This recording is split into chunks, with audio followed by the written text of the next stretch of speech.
شروع کرتا ہوں میں اللہ کے نام سے جو بڑے مہربان نہایت رحم و کرم والے ہیں۔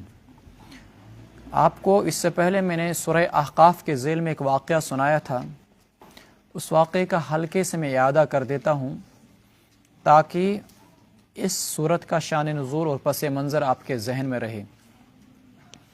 حضرت صلی اللہ علیہ وسلم جب طائف سے واپس آئے، کچھ روایات کے مطابق اس موقع پر جو جنات آپ کے پاس آئے تھے وہ اہل کتاب تھے جنہوں نے آپ سے ملاقات بھی کی، اور ایک بار ایسا ہوا کہ آپ صلی اللہ علیہ وسلم کے پاس جنات تو آ کے گزرے، انہوں نے آپ کا کلام سنا لیکن آپ سے ملاقات نہیں کی۔ مسئلہ یہ پیش آیا تھا کہ جنات بکثرت آسمانوں پہ جایا کرتے تھے، چوری چھپے مختلف جگہوں پر بیٹھ کر فرشتے جب باہمی طور پر گفتگو کیا کرتے تھے تو ان کی گفتگو سن کر آ کر کاہنوں کو بتایا کرتے تھے۔ یہ تفصیلات بھی کل ہی آپ کے سامنے آئیں، کاہنوں کو بتایا کرتے تھے۔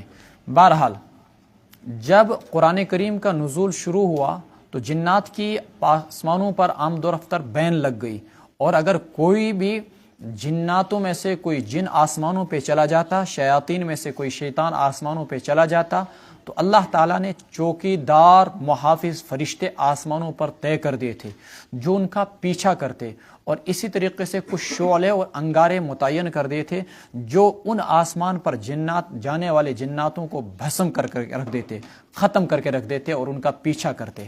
آپ کہیں گے کہ آگ کو کیسے ختم کر سکتی ہے؟ جن اور شیطان اگر آگ سے پیدا کیا گیا ہے تو آگ سے آگ کو کیسے ختم کیا جا سکتا ہے؟ چھوٹی آگ کو بڑی آگ سے بھسم کیا جا سکتا ہے، چھوٹی مصیبت کو بڑی مصیبت سے بھسم کیا جا سکتا ہے، اور مطلب یہ ہے کہ ان کو وہاں سے بھگا دیا جاتا، ان کو زبردست قسم کی وہاں پر مار پڑتی۔ اب رسول اکرم صلی اللہ علیہ وسلم ایک جگہ بیٹھے ہوئے ہیں، قرآن کریم سن رہے ہیں، قرآن کریم سنتے سنتے آپ صلی اللہ علیہ وسلم کی جنات آپ کا قرآن سن رہے ہیں، انہوں نے قرآن کریم کو سنا، سننے کے بعد اپنی قوم میں واپس گئے اور سینکڑوں جنات نے ایمان قبول کیا۔ اس موقع پر آپ کے پاس آنے والے یہ جنات جو تھے یہ مشرکین تھے، ان کا جو باہمی کلام یا جو ان کی باہمی گفتگو ہوتی ہے اپنے علاقے میں واپس جانے کے بعد، اس پوری کی پوری گفتگو کو قرآن کریم نے یہاں پر نقل کیا، اور اسی مناسبت سے اس کا نام بھی جن پڑا، سورہ جن پڑا۔ جنات باضابطہ ایک مخلوق، خواہ اس کو موجودہ دور کے کچھ لوگ مانیں یا نہ مانیں، فرشتے باضابطہ اللہ تعالیٰ کی ایک مخلوق ہیں، خواہ اسے سارے لوگ مانیں یا نہ مانیں، لیکن یہ اللہ تعالیٰ کی مخلوقات تھیں اور بہت سارے لوگوں کو نظر آتے ہیں، قرآن خود اس کی تصدیق کرتا ہے۔ شروع کرتا ہوں اللہ کے نام سے۔ حضرت علامہ انور شاہ کشمیری رحمۃ اللہ علیہ فرمایا کرتے تھے، دنیا کے اندر آپ جنات کو نہیں دیکھ سکتے، جنات آپ کو دیکھتے ہیں۔ میدان حشر کے اندر جا کر معاملہ الٹ ہو جائے گا، ہم جنات کو دیکھیں گے، جنات ہمیں دیکھ نہیں پائیں گے۔ یہ بھی طے شدہ ہے کہ جنات کی طرف باضابطہ طور پر پیغمبر خود انسانوں میں سے آئے، رسول اکرم صلی اللہ علیہ وسلم۔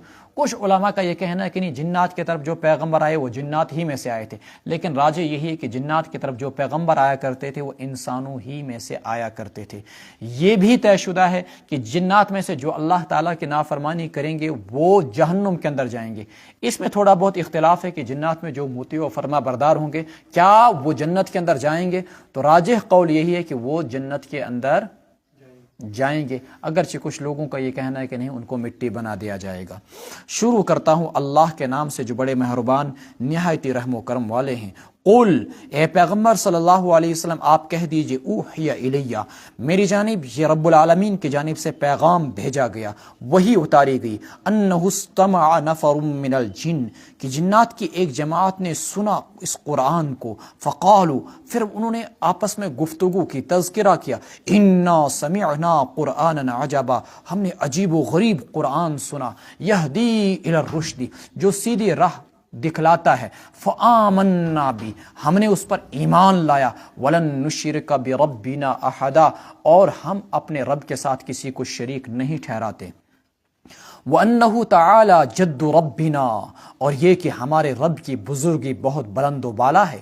جیسے تم مشرکین مکہ کہتے ہو جنات کا ایسا کوئی عقیدہ نہیں، مَتَّخَذَ صَاحِبَةً وَلَا وَلَدًا، وہ یوں کہتے ہیں کہ اللہ کی نہ کوئی بیوی اور نہ ہی کوئی اولاد، صاحبۃ بیوی، ولا ولدا اور نہیں کوئی اولاد، وَأَنَّهُ كَانَ يَقُولُ سَفِيهُنَا عَلَى اللَّهِ شَطَطًا، اور ہم میں کا ایک بیوقوف کہا کرتا تھا اللہ کے متعلق ناحق بات، شططً ناحق بات اللہ کے متعلق کہا کرتا تھا.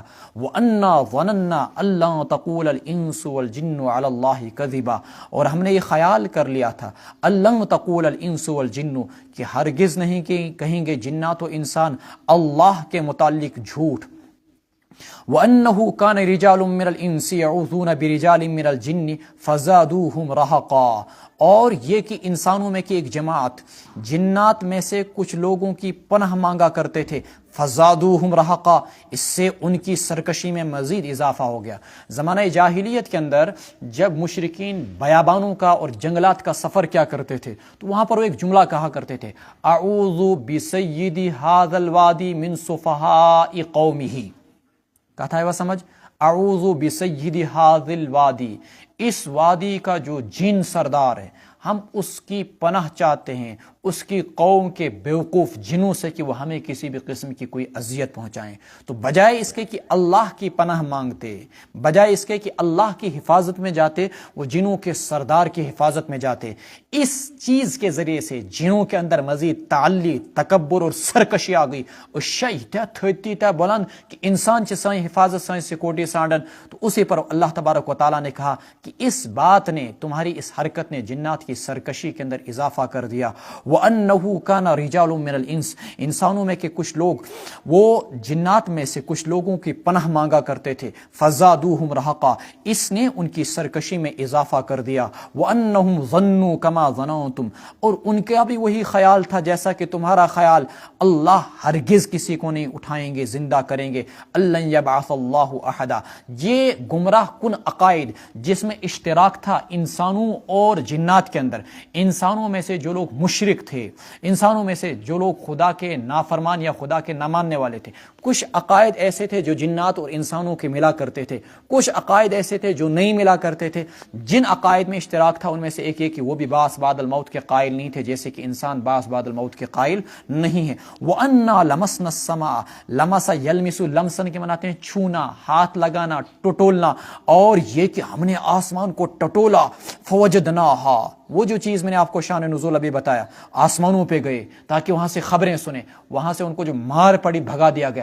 مسئلہ کیا ہے, ہمیں کیوں بھگایا جا رہا ہے, یہ سیکورٹی کیوں زمین و آسمان کے اندر بڑھا دی گئی, کوئی نیا واقعہ تو نہیں پیش آیا.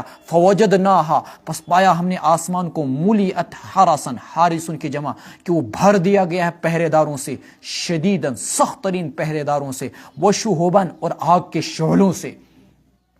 جو ہی کوئی جن آسمانوں پہ جا رہا اس کو بھسم کر دیا جا رہا ہے. مسئلہ کیا ہے, وَأَنَّا كُنَّا نَقْعُدُ مِنْهَا مَقَاعِدَ لِلسَّمْعِ, اور ہم تو بیٹھا کرتے تھے ان آسمانوں میں, مقاعدہ بعض ٹھکانوں میں چھپ چھپ کر, لِلسَّمْعِ سننے کے لیے. اب تو ہمارا وہ سننا بھی محال کر دیا گیا. فَمَن يَسْتَمِعِ الْآنَ, اب جو سنے گا, يَجِدْ لَهُ شِهَابًا رَصَدًا, تو وہ پاتا ہے گھات لگائے تیار آگ کے شعلے کو.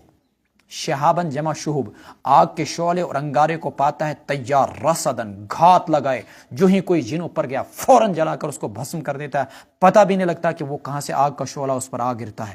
وَأَنَّا لَا نَدْرِي أَشَرٌ أُرِيدَ بِمَا فِي الْأَرْضِ, یہ بھی جنات نے باہمی گفتگو کی.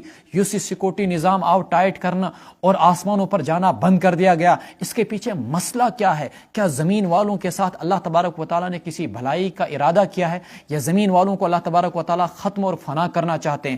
وَأَنَّا لَا نَدْرِي, ہم نہیں جانتے, أَشَرٌ أُرِيدَ بِمَا فِي الْأَرْضِ, کہ جو لوگ زمینوں میں رہتے ہیں ان کے ساتھ برائی کا ارتکاب, یہ برا ارادہ کیا گیا ہے. ام اراد بہم ربہم رشدا, یا ان کے ساتھ ان کے رب نے اچھا ارادہ کیا ہے.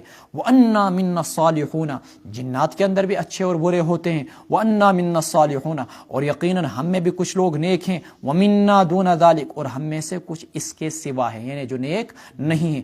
کننا طرائق, طرائق طریقن کی جمع, قددہ قدتن کی جمع, ہم میں اندر مختلف فرقے تھے, اور ہمارے اندر بھی جیسے انسانوں کے اندر مختلف فرقے, ایسے جنات کے اندر بھی کچھ مختلف فرقے, کچھ خدا کو ماننے والے, کچھ خدا کو نہ ماننے والے, کچھ شرک کرنے والے, کچھ دیگر. وَأَنَّا ظَنَنَّا أَلَّن نُعْجِزَ اللَّهَ فِي الْأَرْضِ, اور ہم نے یہ خیال کر لیا, ہم نے یقین کر لیا کہ ہم ہرگز اللہ کو زمین میں ہرا نہیں سکتے. وَلَن نُعْجِزَهُ, اور نہیں ہم اللہ کو ہرا سکتے ہیں, ہربن, اللہ سے بھاگ کر, اللہ سے بھاگ کر, زمینوں کے کناروں سے باہر نکل کر ہم اللہ کو کسی بھی طریقے سے ہرا نہیں سکتے, نہ اللہ سے بھاگ کر ہم بچ سکتے ہیں. نہ اللہ سے مقابلہ کر کے ہم بچ سکتے ہیں. ہم ہر حال میں اللہ ہی کے ماتحت ہیں, اللہ ہی کی پکڑ میں ہیں. وَأَنَّا لَمَّا سَمِعْنَا الْهُدَىٰ, اور جب ہم نے ہدایت کی بات سن لی, قرآن کریم کو سن لیا, آمنا بھی, جنات آپس میں گفتگو کر رہے ہیں, ہم نے اس پر ایمان لایا. فَمَن يُؤْمِن بِرَبِّهِ, سو جو شخص اپنے رب پر ایمان رکھے, فَلَا يَخَافُ بَخْسًا وَلَا رَهَقًا, اسے نہ تو نقصان کا اندیشہ ہوگا, ولا رہقا, اور نہیں کسی ظلم و زیادتی کا اندیشہ ہوگا. وَأَنَّا مِنَّا الْمُسْلِمُونَ وَمِنَّا الْقَاسِطُونَ, ہم میں سے کچھ لوگ ایسے ہیں جو مطیع و فرما بردار ہیں, اور کچھ لوگ ایسے ہیں جو ظالم ہیں, قاسطون. فمن اسلم, جس نے ایمان قبول کیا, اسلام لایا, فاولئک تحروا رشدا, یہی ہیں وہ لوگ جنہوں نے درست راستے کو پا لیا, درست راستے کو تلاش کر لیا. تحرا یا تحرین کے معنی آتے ہیں تلاشنا, تحری کرنا, جستجو کرنا. انہوں نے درست راستے کو پا لیا. یہ قصد یقصد قصدن عجیب لفظ ہے, اگر اس کو متعدی سے آپ استعمال کریں, اقصد یقصد اقصاد, تو معنی آتے ہیں انصاف کرنا. جب اس کو آپ ثلاثی سے استعمال کریں, قصد یقصد, تو معنی آتے ہیں ظلم کرنا. وَأَمَّا الْقَاسِطُونَ فَكَانُوا لِجَهَنَّمَ حَطَبًا, اور رہے ظالم لوگ, گنہگار لوگ, تو جہنم کا ایندھن ٹھہریں گے. حطب لکڑی اور ایندھن کو بولتے ہیں جس سے آگ جلائی جائے. وَأَن لَّوِ اسْتَقَامُوا عَلَى الطَّرِيقَةِ, اور اگر وہ مکہ والے لوگ استقاموا علی الطریقۃ, سیدھی راہ پر ڈٹے رہتے, قائم رہتے, لاسقیناہم ماء غدقا, تو ہم ان کو خوب خوب پانی سے سیراب کرتے. اشارہ ہے اسی واقعے کی طرف جس کا میں نے صبح آپ کے سامنے تذکرہ کیا کہ 7 سال تک قحط سالی ان پر مسلط ہوئی. اللہ تبارک و تعالیٰ فرماتے ہیں اگر یہ ایمان پر ثابت قدم رہتے تو ہم ان پر آسمان سے پانی کی برسات کرتے. لنفتنہم فی, تاکہ ہم انہیں آزمائیں ان حالات کے اندر.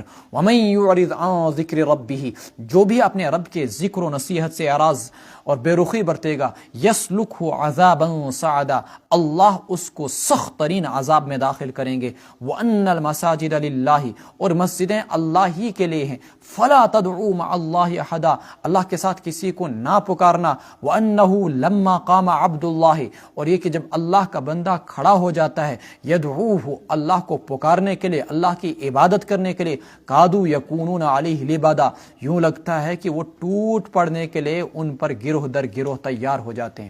اس آیت کا 2 مفہوم بیان کیا ہے. ایک مفہوم یہ کہ جب رسول اکرم صلی اللہ علیہ وسلم قرآن کو سناتے ہیں, قرآن پڑھتے ہیں, جنات آپ پر اس طریقے سے جمگٹھا لگاتے ہیں, یوں لگتا ہے کہ آپ پر آ گریں گے, محبت اور اشتیاق کے اندر. دوسرا مفہوم یہ بیان کیا کہ جب قرآن کریم ان پر پڑھا جاتا ہے تو ان کی تیوریاں چڑھتی ہیں, ان کے منہ بسورے جاتے ہیں, یوں لگتا ہے کہ جیسے ان کے دلوں میں ماتم چھایا جاتا ہے. کادو یکونون علیہ لبدا, کہ گروہ در گروہ ہو کر یہ کفار آپ پر ٹوٹ پڑیں گے, آپ پر حملہ کر بیٹھیں گے. دونوں مفہوم مفسرین نے بیان کیے ہیں.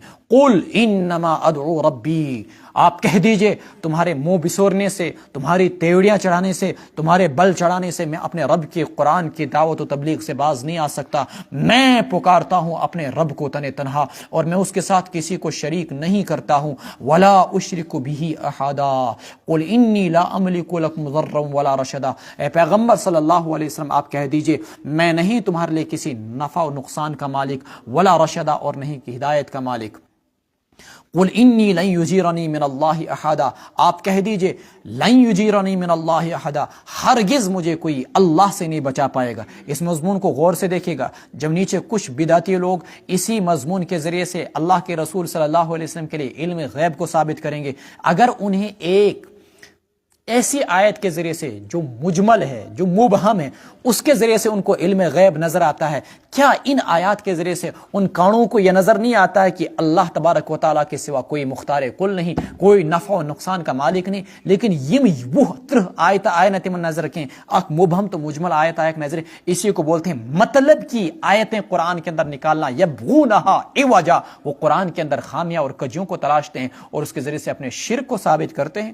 قل اننی لن یجیرنی من اللہ احدا, آپ کہہ دیجئے انی لا املک لکم, میں تمہارے کسی نفع کا مالک نہیں, میں تمہاری ہدایت کا مالک نہیں. لن یجیرنی من اللہ احد, مجھے اللہ سے ہرگز کوئی بچا نہیں سکتا. ولن اجد من دونہ ملتحدا, اور نہیں پاتا میں اللہ کے سوا کہیں پر بھی کوئی جائے پناہ.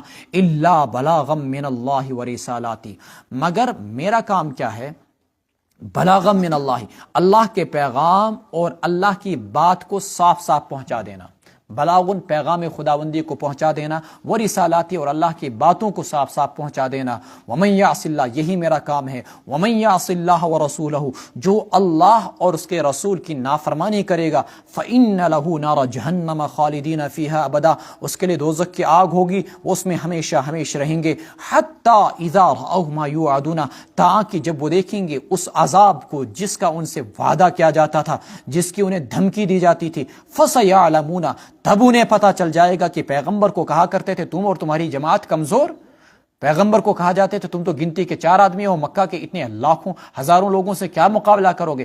اللہ فرماتے ہیں فسیعلمون، جلدی ہی جان جائیں گے، من اضعف ناصرا واقل عددا، کس کے مددگار کمزور ہیں اور کس کے تعداد، کس کی گنتی کم ہے، وہ اقل عددا، پتہ چل جائے گا تم لوگوں کو۔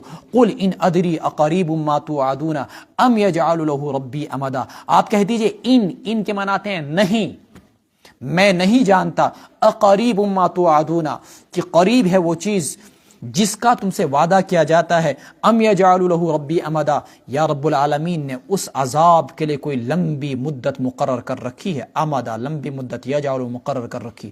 عالم الغیب، وہی اللہ غیب کو جاننے والا ہے، فلا یظہر علی غیبہ احدا، اللہ اپنے غیب سے کسی کو بھی آگاہ نہیں کرتے، الا من ارتضی من رسول، مگر جس کو پسند کر لیں رسول کو، فإنہ یسلک من بین یدیہ ومن خلفہ رصدا، تو اس کے آگے پیچھے محافظ جو ہیں وہ چلتے ہیں، اللہ تبارک و تعالیٰ فإنہ یسلک، اللہ تبارک و تعالیٰ مقرر کرتے ہیں، یسلک مقرر کرتے ہیں، من بین یدیہ اس کے آگے، ومن خلفہ اور اس کے پیچھے، رصدا محافظوں کو۔ جب اللہ تبارک و تعالیٰ نے غیب کی کچھ باتوں کو بتلانے کے لیے پیغمبر رسول اکرم صلی اللہ علیہ وسلم کو باضابطہ وحی کے لیے منتخب کیا، تو اللہ تعالیٰ نے آپ کے لیے محافظ فرشتے مقرر کیے جو آپ کی حفاظت کرتے ہیں۔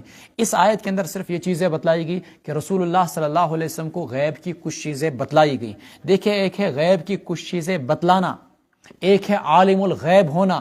پورا قرآن اٹھا کر دیکھ لیجئے، عالم الغیب صرف اور صرف اللہ کی ذات ہے، عالم الغیب فلا یظہر علی غیبہ احدا۔ پھر غیب کی 2-4 اگر باتیں کسی کو بتلا دی گئی، اس سے وہ عالم الغیب نہیں ہو جاتا۔ کل ہی تو آپ نے سورہ تحریم کے اندر پڑھا، یا ایھا النبی لما تحرم ما احل اللہ لک تبتغی مرضات ازواجک، آپ نے کیا کیا؟ آپ کو پتہ ہی نہیں کہ عائشہ نے اور حفصہ نے کیا پلاننگ کی ہے، آپ نے قسم کھا لی میں شہد نہیں پیوں گا۔ اگر آپ عالم الغیب ہوتے تو کیا آپ کو پتہ نہیں چلتا کہ عائشہ اور حفصہ کی پلاننگ ہے رضی اللہ عنہما، یا ان کی پلاننگ ہے؟ معلوم ہوا کہ آپ صلی اللہ علیہ وسلم کو پتہ ہی نہیں ہے۔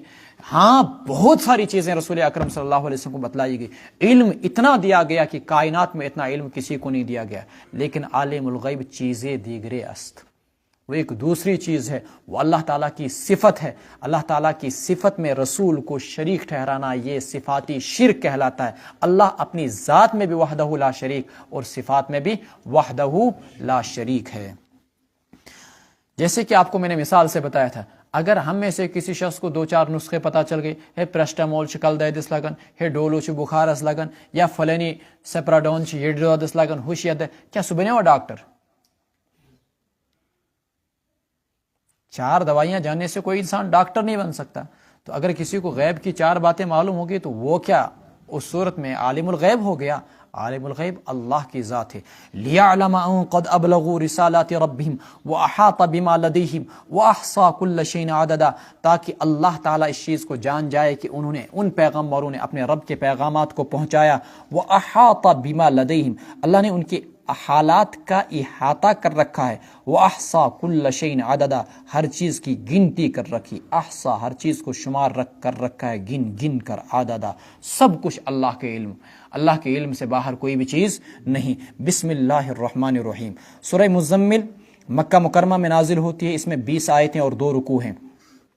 یا ایھا المزمل، اے چادر اوڑھنے والے، قم اللیل الا قلیلا، آپ رات کو کھڑے ہو جائیے مگر تھوڑی سی دیر، نصفہ آدھی رات، او انقص منہ قلیلا، یا اس میں اور کچھ کم کر دیجئے، او زد علیہ، یا اس میں اضافہ کر دیجئے، ورتل القرآن ترتیلا، اور قرآن کریم کو ٹھہر ٹھہر کر پڑھیے۔ رسول اکرم صلی اللہ علیہ وسلم، اس آیت کے 2 شان نزول بیان کیے گئے ہیں۔ آپ صلی اللہ علیہ وسلم کبھی کبھی کفار کی باتوں سے مایوس مغموم اور پریشان ہو کر. آپ نے دیکھا ہوگا کیا کر لیتا ہے انسان, پت کیا کرن بستر گو اور یہ پیٹ رٹن صادر, یہ پیٹ بھی اٹھ, کفار کے تانوں سے, کفار کی باتوں سے مغموم اور مایوس اور پریشان ہو کر. یہ جو بیان القرآن آپ کے سامنے رکھا ہوگا کسی ساتھی کے سامنے, وہیں پر حاشیے میں یہ مضمون پورا لکھا, تفصیلاً دیکھ لیں آپ وہاں پر. تو ایسے آپ بیٹھے بیٹھے پریشان, اللہ نے کہا گھبرائیے نہیں. بے چینی پریشانی کا علاج یہ ہے کہ آپ اللہ کے ساتھ لو لگا لیجئے, اللہ تعالیٰ کے ساتھ اپنا کنیکشن تعلق بہت مضبوط کر لیجئے آپ. اور اس میں یہ ہے کہ آپ اللہ کی بندگی کی اختیار کیجئے. علماء نے لکھا کہ رسول اکرم صلی اللہ علیہ وسلم کو تہجد پڑھنے کے ٹائمنگ کے لحاظ سے کہا گیا کہ آپ 1/3 سے لے کر 2/3 تک. 1/3 شو تو سمجھن 3 روپے مز 1 روپے گئی, 3 گھنٹوں مز 1 گھنٹہ گو 1/3. اگر 9 گھنٹے کی رات ہے تو 1/3 سے لے کر 6 گھنٹے کی رات ہے تو 2 گھنٹے, 9 گھنٹے کی رات ہے تو اس صورت میں 3 گھنٹے, 6 گھنٹے میں سے 2/3 ہو گیا 4 گھنٹے, 1/3 ہو گیا 2 گھنٹے, آدھا ہو گیا 3 گھنٹے. آپ 4 گھنٹے, 3 گھنٹے یا 2 گھنٹے اللہ تعالیٰ کے سامنے عبادت کیجیے. آپ صلی اللہ علیہ وسلم پر تہجد فرض تھی, جبکہ امت پر یہ سنت غیر مؤکدہ ہے, لیکن سب سے افضل ترین عبادت ہے غیر مؤکدہ عبادات کے اندر. اس آیت میں آپ صلی اللہ علیہ وسلم کو اسی کا حکم دیا گیا, قم اللیل الا قلیلا نصفہ, آپ رات کو کھڑے ہو جائیے لیکن کم. کتنا؟ نصفہ, آدھی رات 3 گھنٹے, او انقص, کم کر دیجئے بھی اس میں سے 2 گھنٹے 1/3, او زد علیہ, یا آدھی رات پر بھی اضافہ کر دیجئے 2/3. ورتل القرآن ترتیلا انا سنلقی علیک قولا ثقیلا. اس میں آپ کو کہا گیا اے چادر اوڑھنے والے اٹھ جائیے. ان کے باتوں سے مایوس اور پریشان ہونے کی ضرورت. حالات کے سامنے جو لوگ صابر اور ثابت قدم رہنے والے ہوتے ہیں, ڈٹ جانے والے ہوتے ہیں, وہ کبھی ہتھیار نہیں ڈالتے ہیں, حوصلے نہیں ہارتے ہیں, ہمت نہیں ٹوٹتی کبھی ان کی. انا سنلقی علیک قولا ثقیلا, ہم آپ پر ایک بھاری بھرکم کلام اتارنے والے ہیں. وہ کون سا بھاری بھرکم قرآن تھا؟ یہ قرآن کریم. یہ ابتدائی صورتوں میں سے آپ صلی اللہ علیہ وسلم پر جو اتاری گئی انہی میں سے یہ سورہ مزمل بھی ہے. ہم آپ پر ایک بھاری بھرکم قرآن اتار رہے ہیں. ان ناشئۃ اللیل ہی اشد وطئا, رات کا اٹھنا نفس کو پامال کرتا ہے. ناشئۃن کے معنی اٹھنا, رات کا اٹھنا, ہی اشد وطئا, وہ نفس کو پامال کرتا ہے. واقوم قیلا, اور بات بھی ٹھیک طور پر ہوتی ہے. واقوم قیلا, ایک مفہوم ایک ترجمہ بیان کیا گیا. دوسرا ترجمہ جو تھانوی صاحب نے کیا ہے وہ یہ کیا ہے, ان ناشئۃ اللیل, بلا شبہ رات کے قیام میں ہی اشد وطا, یہ دل اور زبان میں مطابقت ہوتی ہے, یعنی استحضار رہتا ہے. تہجد آپ پڑھیں گے تحت ہوری چوری خیال کے دوہس پڑھتے ہو تو فرض ساس, لیکن دماغ اس دکان اسمز یا دفتر اسمز. جب آپ رات کو اٹھ کر اللہ کی بندگی کریں گے تو دل اور زبان یہ دونوں حاضر رہیں گے, ان میں موافقت رہے گی. ہی اشد وطا. اور دوسرا ترجمہ کیا کیا میں نے, رات کا اٹھنا نفس کو پامال کرتا ہے.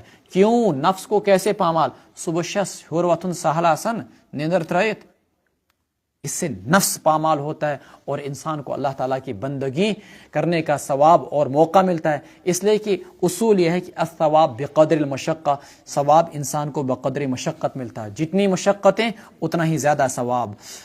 وہ جو اللہ نے کہا تھا تتجافا جنوبہم عن المضاجع یدعون ربهم خوفا وطمعا, اللہ کی محبت میں, اللہ کے ڈر سے ان کے پہلو بستروں سے راتوں کو الگ رہتے ہیں.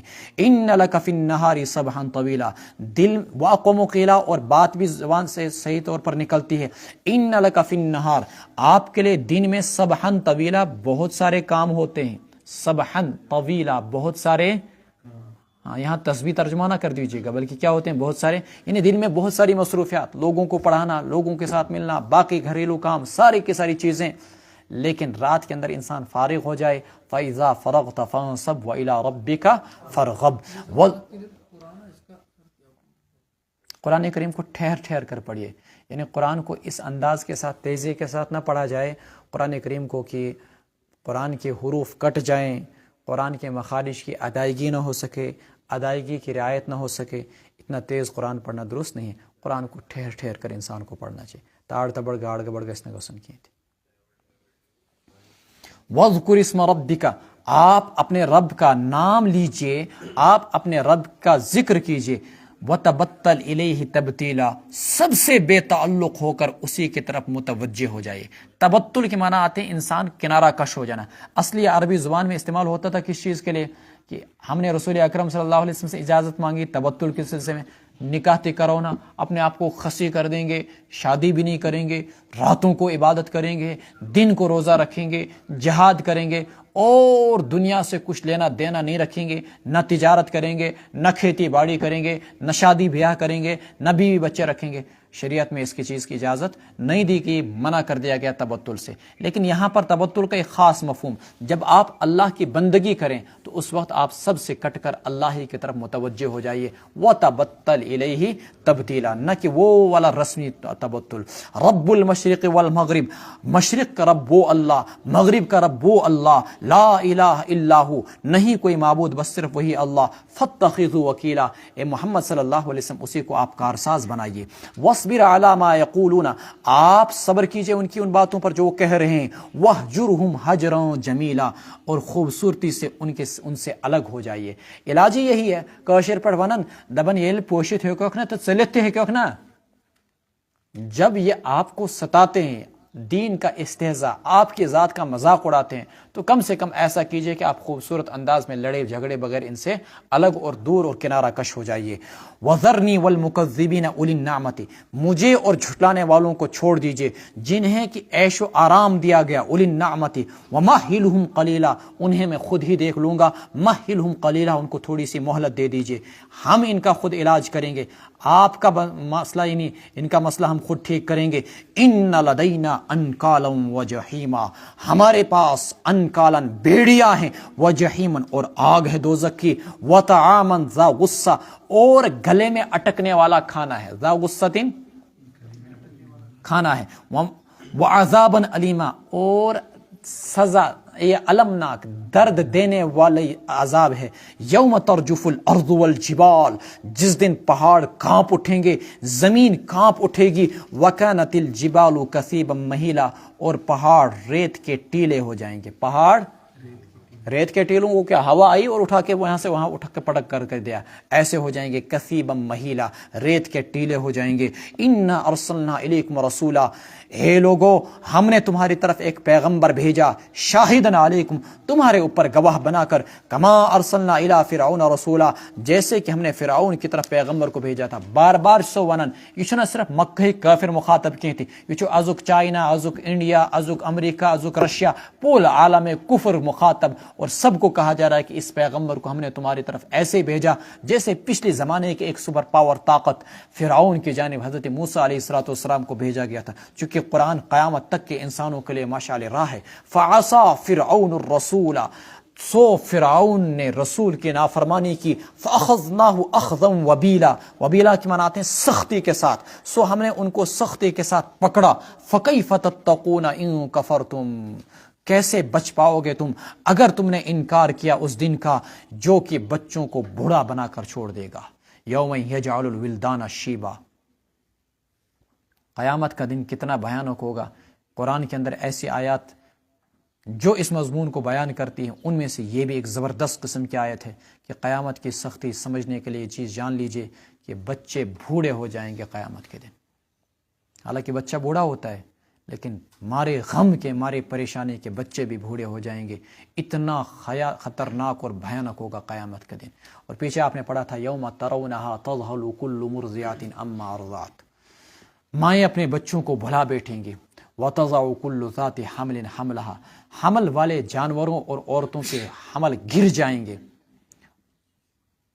وتر الناس سکارا، مارے خوف، وحشت اور دہشت کیوں لگے گا کہ سب کے سب نشے میں دھت ہیں، لیکن کوئی نشے میں دھت ادھر بے ہوش گر رہے ہیں، کوئی ادھر، ایسے بدحواس ہو جائیں گے۔ لیکن یہ اللہ کا قہر اور عذاب ہوگا، ولیکن عذاب اللہ شدید۔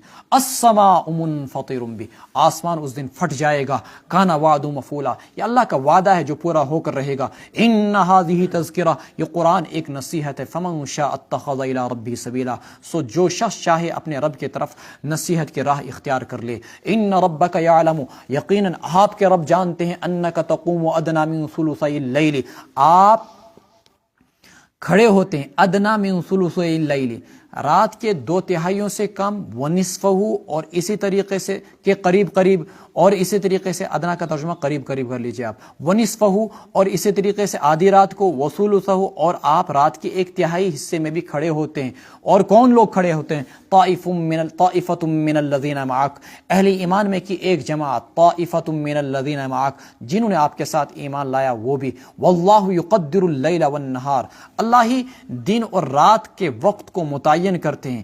علم اللہ تحصو، اللہ کو معلوم ہے کہ تم اس کو نباہ نہیں پاؤ گے، کہ تمہیں کہا جائے پوری رات تہجد پڑھو، پورا قرآن ایک رات کے اندر پڑھو، نہیں، تمہیں مشکل ہو جائے گا۔ اس لیے تمہیں اللہ نے سہولت دی، تہجد پڑھنا ہے تو جتنا پڑھ سکتے ہو پڑھو۔ آپ کہیں گے تہجد تو صرف رسول اللہ صلی اللہ علیہ وسلم پر فرض ہے، یہ صحابہ کو کیوں کہا جا رہا ہے؟ اس لیے کہ صحابہ پر اگرچہ تہجد فرض نہیں تھا، لیکن وہ اللہ کے رسول کے ساتھ کھڑے ہو کے تہجد پڑھا کرتے تھے، اس لیے ان کو بھی شامل گفتگو کیا گیا۔ بات آیا سمجھ؟ علم اللہ تحصو، اللہ نے آسانی کر دی، 2/3 پڑھو، 1/3 پڑھو، آدھی رات پڑھو، پورا قرآن پڑھو، آدھا پڑھو، تھوڑا سا پڑھو، یہ تمہاری مرضی۔ اللہ کو پتہ ہے کہ اگر میں اپنی طرف سے تم پر حکم جاری کروں پوری رات پڑھو، پورا قرآن پڑھو، تمہارے لیے مشکل ہو جائے گا۔ فتاب علیکم، اللہ تم پر متوجہ ہوا۔ فقرؤوا ما تیسر من القرآن، قرآن میں جو آسان لگے اس کو پڑھو۔ علم ان سیکون منکم مرضی، اس آیت کی بنیاد پر اہل علم اور فقہاء نے کہا کہ مطلق قرات کے اندر فرض ہے، مطلق قرات کے اندر فقرؤوا ما تیسر من القرآن، اور کوئی نماز ایسی نہیں جو قرات سے خالی نہیں ہو سکتی ہے۔ ہاں، مشکات شریف کے اندر ایک روایت ہے کہ اگر کسی شخص کو نماز ہی نہ آتی ہو تو کیا کرے؟ الحمد شریف تو شس نے یاد، بسم اللہ تین شس نے یاد، کوئی صورت یاد نہیں، تو اس کے بارے میں آتا ہے کہ جب تک وہ نماز یاد کرے تب تک وہ کھڑے کھڑے تسبیحات پڑھتے رہے، بیٹھے بیٹھے تسبیحات پڑھتے رہے، امید ہے کہ اللہ تبارک و تعالیٰ اس کی اس ادا پر اس کو بخش دیں گے۔ علم ان سیکون منکم مرضی، لیکن ادھر سے اس کو سیکھتے ہوئے رہنا ہے۔ اللہ کو معلوم ہے کہ تم میں سے کچھ لوگ بیمار ہوں گے، منکم مرضی، اور کچھ لوگ ایسے ہوں گے، آخرون دوسرے، یضربون فی الارض یبتغون من فضل اللہ، جو اللہ کی روزی کی تلاش میں زمین میں سفر کر رہے ہوں گے، وآخرون یضربون فی الارض، سفر کر رہے ہوں گے، یبتغون من فضل اللہ، اللہ کی روزی کے تلاش میں، وآخرون یقاتلون فی سبیل اللہ، اور کچھ دوسرے ایسے ہوں گے جو اللہ کے راہ میں جہاد کر رہے ہوں گے۔ فقرؤوا ما تیسر من، پڑھیے آپ اس قرآن میں سے جو آپ کو آسان لگے، واقیموا الصلاۃ، نماز کو قائم کیجیے، وآتوا الزکاۃ، زکوٰۃ دیجیے، اللہ کو بہترین انداز میں قرضہ دیجیے، قرضا حسنا، جسے میں نے کہا تھا ریا سے خالی، اخلاص والا۔